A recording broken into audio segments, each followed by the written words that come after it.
I'm going to show you a technique that's going to really be very helpful in determining the appropriate size mouthpiece to use on your patient. I call it the 2-3 finger technique. And what I mean by that is this. Take your 2 fingers and instruct your patient to open as wide as they can. If they can open up 2 fingers of incisal opening, that determines that you're going to utilize a small. If you get 3 fingers of incisal opening, use a medium.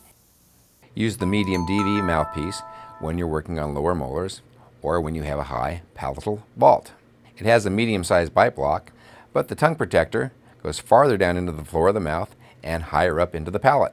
And if you get 4 fingers of incisal opening, use a large. Now, what do we do if somebody's kind of in between sizes and we just don't know what size to use? Is it going to be a small or a medium? Is it going to be a medium or a large? Rule of thumb is always go up to the next size.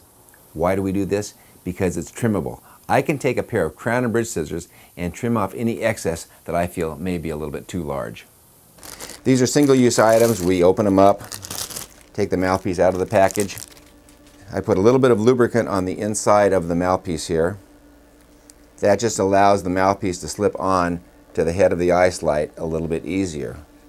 Very, very important to put Vaseline, apply it liberally to the lips. This allows the mouthpiece to slip in a lot easier. Dry parts just don't go together very well. We spray the back of the mouthpiece with a little bit of water. When we go to insert the mouthpiece, we simply hold on to the whale's tail, the distal extension of the mouthpiece, fold it forward, and insert this gently into the cheek. We don't want to go down the middle of the throat like this, because if we do that, we're going to gag her. So this goes gently into the cheek like this, and then we just pull the bite block across and put that just distal to the cuspid, and have the patient lightly close down on that.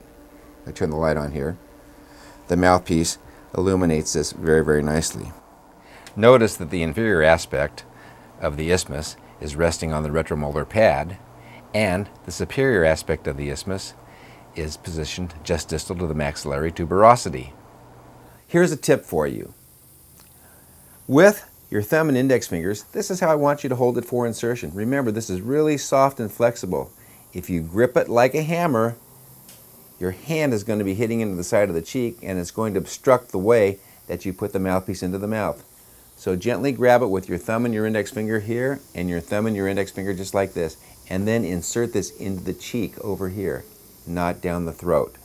By inserting it into the cheek, you'll stay away from those gag-sensitive areas, and your chances for success will be high.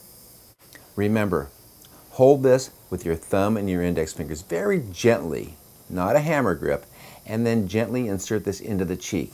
Watch as I do it on myself. I'm staying away from my gag-sensitive areas.